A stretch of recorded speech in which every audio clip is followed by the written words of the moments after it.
r/nosleep. Hosted by you/Saturdead. No milk. A few months ago, the civil township of Wanley, NC, was officially revoked. The area's had a dwindling population for decades, and with less than a dozen people living there as of this writing, the town has been absorbed into a neighboring area. For most people, this is a footnote. No one really knew about Wanley. Hell, even the post office got confused at times. But that town used to be something, and the people who came from there are as real as it gets. I was one of those people, and I want to tell the story of what happened. In the 90s, Wanley was the home to approximately 3,800 people. The main export was corrugated steel roofing sheets produced by the Wanley Metalworking Roofing and Tiles. There were the 2 dairy farms, the Ansons and the Bows. We also had a small barley and wheat refinery, a high school, 2 large off-site admin offices, and one of those small-scale business incubators. Apart from that, there wasn't much to see in Wanley. Just this flat chunk of land amid a big pile of nothing. In those days, people were already leaving town. Businesses were split between Fayetteville and Roseboro.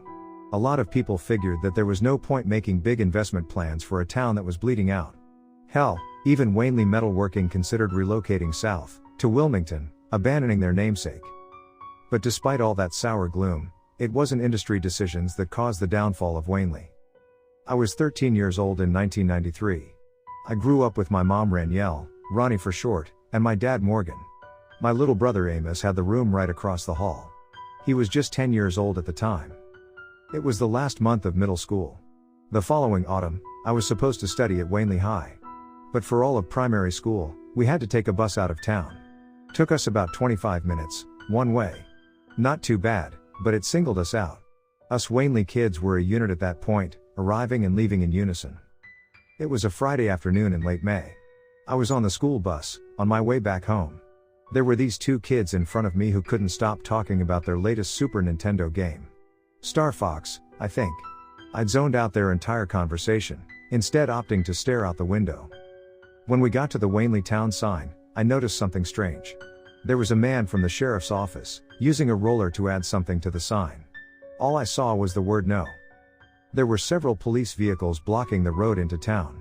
I recognized the faces of the officers, but I hadn't talked to them before.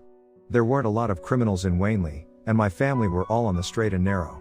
Even my dad, who joked about being a bank robber. He wasn't. He was a corporate lawyer. The bus stopped, and so did the conversation. No more Star Fox. The double doors at the front of the bus whooshed open, and an older policeman stepped on board with his hands on his walkie-talkie. He looked at the driver and nodded, then turned to us. "Hey there, kids," he said. "I'm Officer Jellin. We're not going to keep you here too long, we just need to have a little talk, if that's okay." "Is that okay, kids?" There was a muttering yes coming from the Wanley Middle School children. Myself included. Officer Jellin nodded, hiding a wide smile under a wild mustache. "All right, I'll be right back. Sir, would you accompany me outside for a second?" The driver stepped outside with Officer Jellin.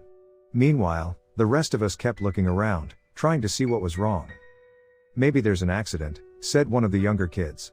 "Maybe someone got hurt." "I think there's a fire," said another. "Mom says we can't barbecue because of fire hazard." "Maybe there's a murderer," said the Star Fox kid. "And they found like heads and stuff." "Gross," I added. "You're gross." I looked back outside as the other kids started to squabble.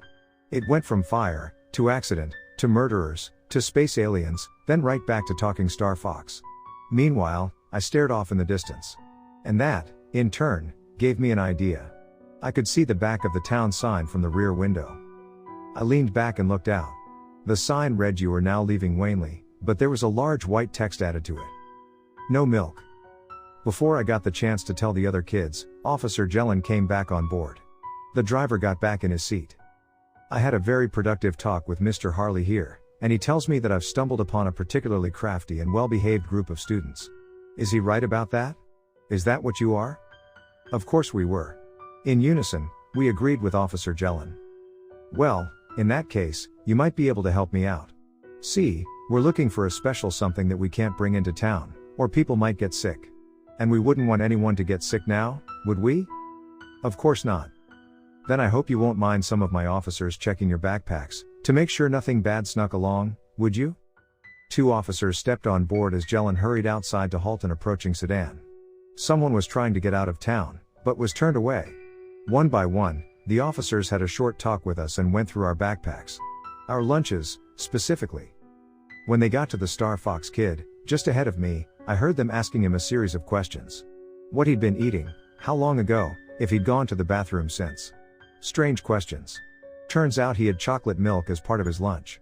The officer who asked clicked his walkie-talkie twice, some sort of discreet signal. When they got to me, I handed them my backpack. Have you had anything to drink today? He asked. My mom made lemonade, I said. That sounds great. Wish my mom made me some, he smiled. Anything to eat?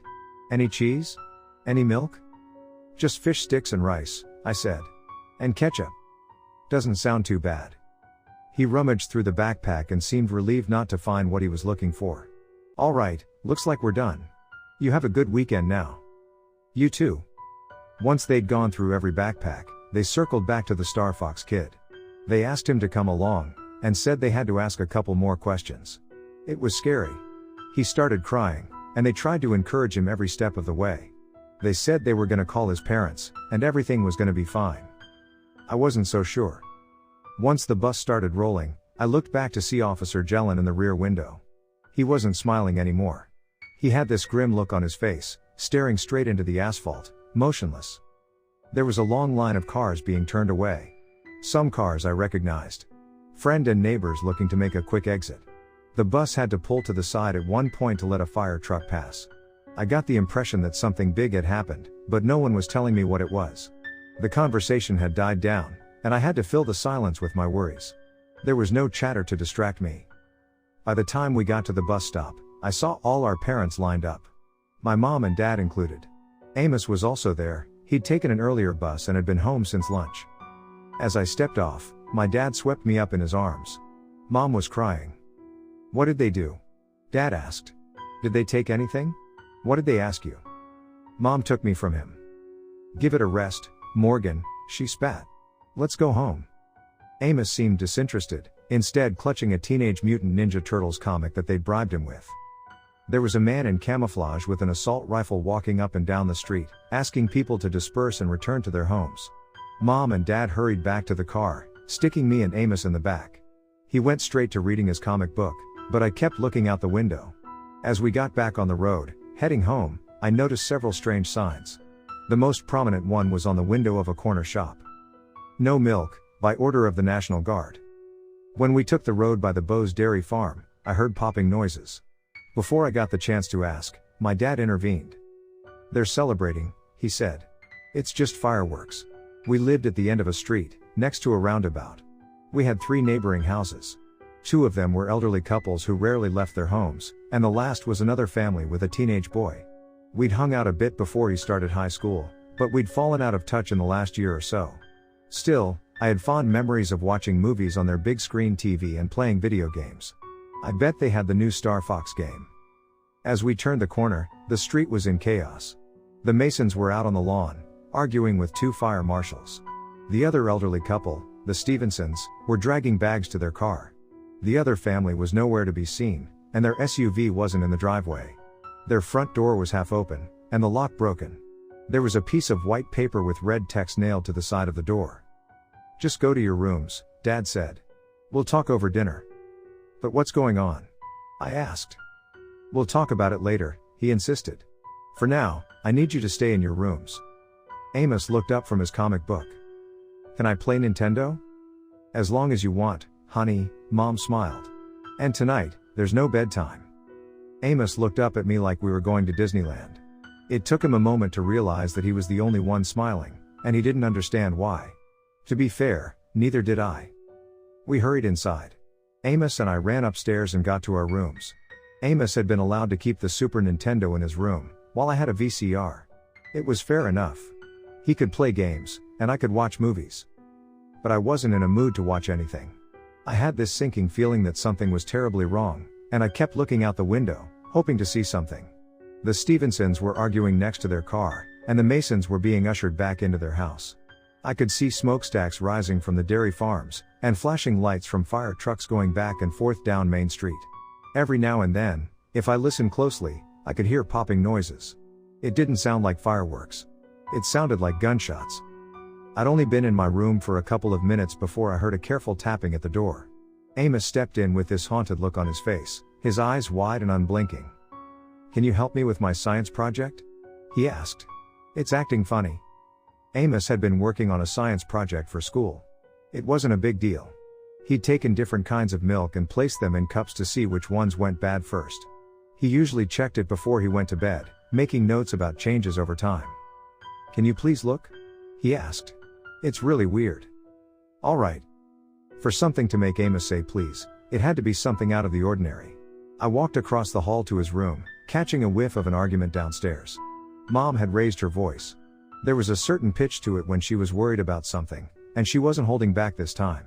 Made me feel sorry for Dad. Half the time it wasn't even him she was angry at.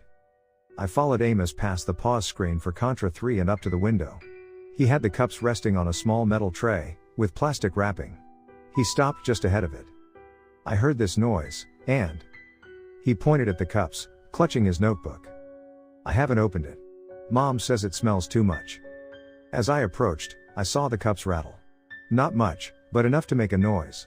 I could see the plastic wrap shaking. Looking into the cups, it took me a while to understand what I was looking at. At first I thought it was maggots, but it wasn't. It looked like something had coalesced at the bottom of each cup, and there were these tiny white strands shooting out of it, prodding the plastic for weaknesses. It sort of looked like an egg, in a way, with these inches-long strands that moved independently of one another. All of it milky white. "It keeps moving," he said. "Look." He stepped up to it and put his finger on top of the plastic. The strands in the cup immediately reacted, shooting straight up. It looked almost electric in a way. "Why does it do that?" he asked. "Don't touch it," I said. "We gotta put it away." "Should we tell Mom?" I could hear them arguing downstairs, and shook my head. "We should throw it away," I said. "Let's flush it." Amos protested all the way to the bathroom but didn't want to make a fuss. I told him I'd take the blame, and he could go back to playing Contra. That seemed to do the trick. I placed the tray on the floor next to the toilet. I put on Mom's plastic cleaning gloves, just in case. As I took off the plastic wrap, those little white strands shot out of the cup, aiming straight at my face. They were a lot longer than I'd suspected, just inches away from my face. I panicked and dropped the entire cups down the toilet with a squeal. Looking down, they squirmed and twisted back and forth. These white strands whipping back and forth, like worms in agony. They were so much longer than I'd anticipated, and I could feel them prodding against the plastic gloves. They were looking for the warmth of my skin. The tips were much sharper than anticipated, and almost poked a hole in my gloves. I flushed. After waiting a few seconds, I could still see some strands moving at the bottom of the bowl. I flushed again, and again, and again. Finally, when there was nothing left, I dumped half a bottle of toilet cleaner in, flushed again, and then waited. I must have sat there for 10 minutes, just watching the water. There was this tingle in my spine, like I'd escaped some great danger. The same kind of rush you'd get if you'd nearly stepped on a snake, or seen a bear. I went back to my room and brought out a notebook. "No milk," I wrote at the top. I tried to name all the places in town where there might be a lot of milk, or milk-based products. The dairy farms were obvious, but there was also the high school cafeteria, the corner shop with the soft-serve machine, and the convenience store. Since this was a town with several dairy farms, milk and cheese was sort of everywhere. I listed at least 24 locations where there might be a lot of dairy products. There was a loud banging on the front door downstairs. Amos and I rushed out of our rooms to see what was going on. From upstairs, I saw Dad open the door to a man in military uniform. Mom looked up the stairs. "Get back to your rooms," she said. "We'll tell you when you can come out, all right?" "Mom, what's going on?" "Just play your games," she said. "Wait there." "But Mom, Rooms," she yelled. "Now." She wasn't messing around. Amos and I looked at one another and silently decided to stick together on this one. There was a discussion between my parents and the man at the door. Amos and I retreated back to my room. He tried reading, but he kept getting distracted. "You think it's bad?" he asked, putting down his comic book. Amos had always been a bit of a pain. Lots of pranks and scares. But this time was different. We weren't playing around. It was like a silent agreement. "Yeah," I said. "I think so." "Why? What's so bad?" "I think there's something wrong with the milk." "But you flushed it, right?" "Not just that milk," I said. All of it. All milk in town. It's all gone bad? Worse, I said. Like, real bad. What happened next was quick. I heard someone coming up the stairs, and in the next moment, my parents opened the door to my room. They asked us to remain calm. They asked us to be quiet. They asked us to come along, stay close, and don't ask any questions. On our way out, I saw the man in uniform stepping into our upstairs bathroom. Seconds later, he sprinted back out, yelling into his walkie-talkie. Mom and Dad hurried us downstairs. 3 other men rushed past us, up the stairs, dragging dirt and mud through the living room carpet on their way up. All in uniform, all armed with assault rifles. They left the front door open, and I could see at least 6 more people waiting outside. We got in our car, taking nothing with us except Amos' comic book. A man tapped the driver's seat window with his rifle, and my dad took off down the road. "We can't get out of town," Mom said, keeping her voice low. "Morgan, they're testing women at the checkpoints." "Maybe it's for the better," Dad said. "Who knows how this can affect you? You might need a vaccine. You've seen what they did with the dairy cows. They take them out back, and then." "We are not cattle, Ranielle. They're not putting people, Ronnie, out to pasture." "Then where the hell are the goddamn Abernathy's?" Mom roared back. "Them being dragged off was just for fun? For show?" "We're not having this discussion," Dad said. "Not in front of the kids. I'm almost in the 2nd trimester," she whispered. "And God knows what they'll do if they." Mom quieted down, holding a hand to her mouth. Dad looked at her with a mix of pity and frustration. I feel strange, Morgan," she continued. "And it's not like last time. There's this big 4-way intersection in the middle of the downtown area. When we got to that point, the lights had turned red. There were these military trucks going by, one by one. At least a dozen, covered in blue plastic tarps. Long after the lights turned green, the trucks were still going by. As the second to last truck was going by, there was this loud metal bang, and the entire truck started leaning. For a moment, we all thought it was going to tip over. 2 of the wheels were off the ground. It tipped back down, and the driver leaned on the horn. From seemingly every corner of the street, armed men started shouting at us to move. I could see something moving under the tarp. Something sharp, poking and prodding against the plastic. I'd seen it before. Dad stepped on the gas, going the other way. I saw the high school gymnasium in the distance, lined with vehicles all along the street. "They told us to stay here," Dad said. "Let's just hunker down and wait. We'll be trapped. We can leave at any time. We can't go by foot. I don't like the look of those rifles." You know they wouldn't. They exchanged a glance, and the conversation stopped. Amos and I just kept our heads down. There were still popping sounds outside. They were closer now. Dad found a spot further down the street, and we made our way to the gymnasium. There were at least 100 people gathered outside. I picked up a few things from various discussions going around. For example, the armed men were from the National Guard. Most of them had shown up early that morning, probably minutes after I'd left for school. There was a lot of talk from a lot of people. A soldier explaining something about lactic acid bacteria to one of our science teachers. An old man complaining about how they took his freezer. A kid being scolded for not telling his mom he had a milkshake with his lunch. A farmhand looking distraught, saying something about the new cow feed used at the Anson farm, and how it was unfair for the Bows to get shut down. Bits and pieces of 100 different stories. But what struck me the most was a group of young women, looking distraught.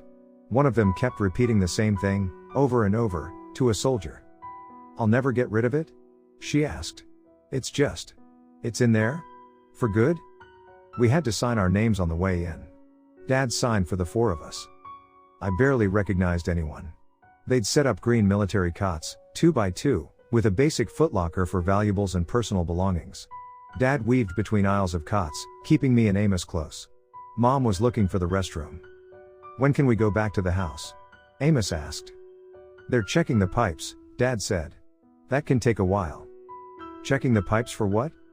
"I dunno, but whatever it is, they're making sure we're okay." A stone sunk into my stomach. Maybe what I'd flushed down the toilet had gotten stuck in the pipes, somehow. Maybe that's what they saw. For the next few hours, we stayed put. They handed out a couple of basic dairy-free meals. Once every 2 hours there were a couple of soldiers walking down the aisles, making sure everyone looked okay.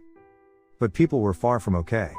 I saw this one athletic guy shaking like a leaf, coughing into his hand over and over.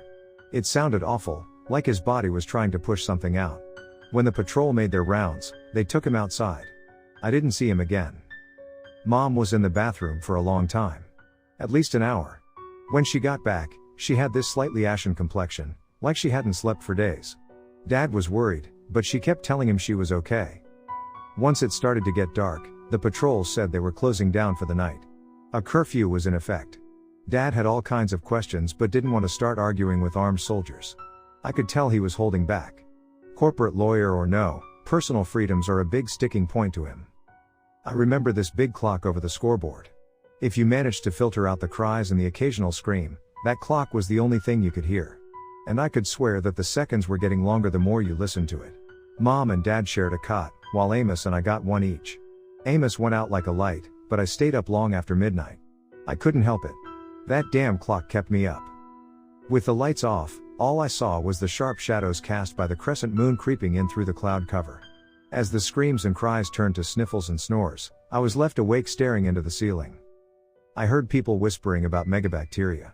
Something in the methane, the lactic acid, the gas lines. Nobody knew for sure. There was one guy who kept muttering about birds being the source, claiming it had rained feathers moments before shit hit the fan. There was this one drunk man by the exit who kept talking out loud to himself. They dance like skinny little worms, reaching for the stars. Skinny little worms. Just like I'd seen in my brother's science project. I'd been drifting in and out of sleep for 1 or 2 hours when I snapped to attention. I heard someone running past me and looked up to see Mom's side of the cot empty. Dad sat up, rubbing the sleep out of his eyes. "Ronnie?" he whispered. He noticed me looking his way. "You see where Mom went?" I shook my head. He got up and took me by the hand. "Let's go look." We went down the aisles, hand in hand. It was eerie watching all these strangers sleeping around us, like nothing was going on. Even the drunk guy by the exit was out cold by now. I don't know if I was imagining things, but I had the mental image of those skinny little worms appearing. Sometimes when I looked at the sleeping people, I imagined little shadows scurrying to hide. Something crawling out of a nose, an ear, a mouth. We walked past this one man who looked sick, who had a metal bucket next to his cot. I could hear little tapping movements at the bottom of it, as if something was struggling to reach out. "She might be in the bathroom," Dad said. "Let's go look." There were 2 patrolmen by the bleachers, smoking and telling stories. They kept passing a bottle back and forth. Dad kept his head down, making sure not to look them in the eye. We went through a short hallway and made it to the bathrooms. The power was still on, but all the lights were off, making the emergency exit sign the only thing to guide us. Dad was about to step inside the bathroom when I tugged on his sleeve. "That's for ladies, Dad," I said. "I'm sure they won't mind." We stepped through the door. Moonlight was coming in from a frosted glass window, casting an eerie shadow across the floor. We split up and started knocking on the stalls. It was quiet. Dad had this worried look on his face.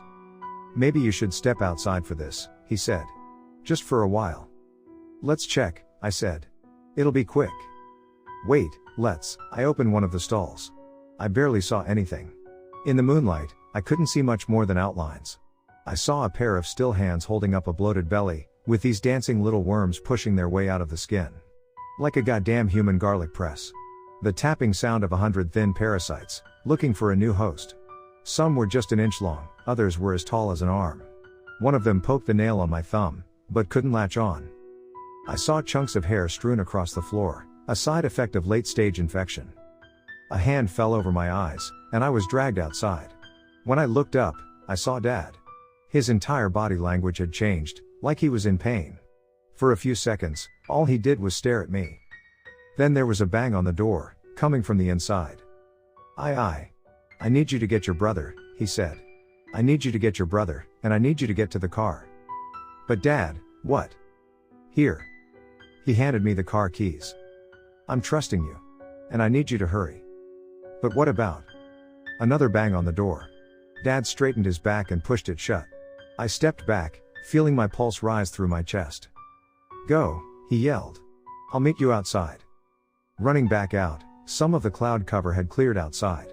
I started running down the aisles, trying to find my way back to Amos. It was difficult, everything looked different in the dark. There was this woman who got out of her cot, just a few feet ahead of me. She coughed, and this avalanche of worms trickled out of her mouth. They spilled onto her chest and scattered across the floor. She turned to me, chunks of hair coming off her scalp. She wheezed at me, her brown eyes tired from crying. She tried to say something. To call for help. But all I heard was that inhuman wheezing, as little white worms made their way across her chest. I don't know if I was the one who started it, but someone did. That first scream. That choir of screams as lives came crashing down. There were so many parasites. So many victims. Some who'd just felt funny and tried to sleep it off, waking to a nightmare. Others had tried keeping their sickness a secret. There were no patterns, no limits. Everyone was susceptible. Young, old, strong, frail. There were some with parasites coming out their stomachs, others through the ears, mouth, and nose. There was this one man who had them in his left eye. As they reached out to others for help, the parasites spilled from one person to the next, burrowing into their skin. I didn't find Amos, he found me. He kept telling me that a bad man had taken his comic book, and that he ran away looking for Dad, and help. He asked 100 questions at once, but I just grabbed him and ran, clutching the car keys so hard that my hand cramped. We made our way to the exit, but there was a rush of people going in and out like a waterfall. Someone yelled, telling people to drop to the floor. 10 others screamed back, begging for help. Others just screeched like wounded animals trying to alert the flock of incoming danger. Amos ducked to the floor, and I followed him. Then the gunshots started. We got out by crawling on all fours. One of the soldiers tripped over me, accidentally kicking me across the ribs. When we got outside, we stuck to the wall and kept a low profile. Amos couldn't stop crying, but I just pulled him along. I could barely hear anything over my ringing ears and pounding pulse, as gunshot after gunshot rang out behind us. We crawled our way through the flower beds, using the high school's blue sunflowers as a cover. Most people were stuck inside. Some made their way out, filtering back into the military tents outside. Amos and I made our way back to the car. My fingers barely worked as I fumbled to open the door. When I finally did, I could see more people heading our way from down the road. I got the car open and pushed Amos into the back seat. I followed him, locking the doors from the inside. We curled into the leg space between the back and front seat, hugging each other tight as I hushed him. He couldn't stop crying. He had so many questions piling up that they were overflowing into a jumbled mess. Questions about Mom, about Dad, about the people outside. About the bad man who took his comic book. As the gunfire died down, people started pouring out. But they weren't just people anymore. One of them noticed our car. One of them spotted us inside. And after that first one came another, and then another. In less than half an hour, there were so many of them they were blocking all the windows. All I saw were silhouettes, and all I heard were wheezing noises. Bodies calling for help, begging, pressing themselves against the windows to get at us. Rattling coughs, over and over, as something inhuman settled in their throats.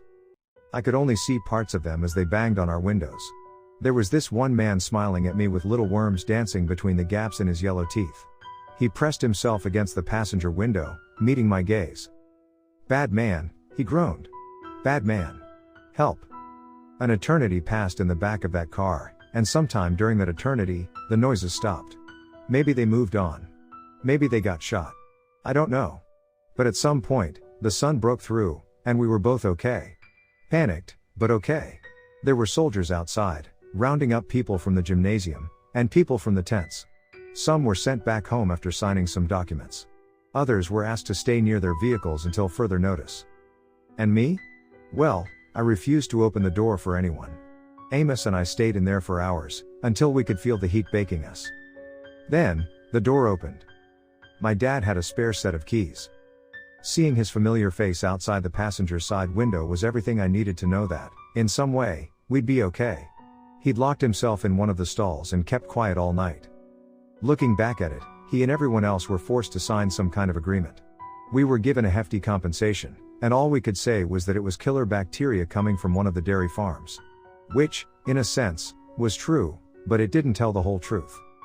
It took Dad years to build up the courage to tell me what really happened to Mom. 6 years, I think. Apparently, she was pregnant, but the whole thing had been a bit touch and go. They didn't want to tell us until they were sure. She was just at the point where her body had started lactating, and milk protein just. I don't know. I can't shake the feeling that maybe it was her that I saw in that stall. Dad took the money and left town. He and so many others. Some moved in, encouraged by the sudden price drop. I guess that's how the town made it all the way to 2023. 176 people died in total, directly or indirectly. But what they don't tell you is that thousands were permanently scarred. Some of the girls who just entered puberty had to get sterilized, or they might risk another outbreak years down the line. They did some tests on me as well, but determined I was fine. Amos too. Guys are affected differently.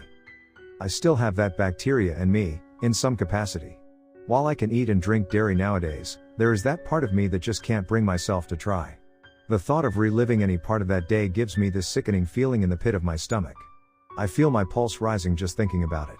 Seeing that white liquid fills me with the sense that there is so much moving around in it that I just can't see. If it hadn't been for what happened that day in 1993, I think Wanley would have been fine. But as it stands, I'm glad it's finally gone.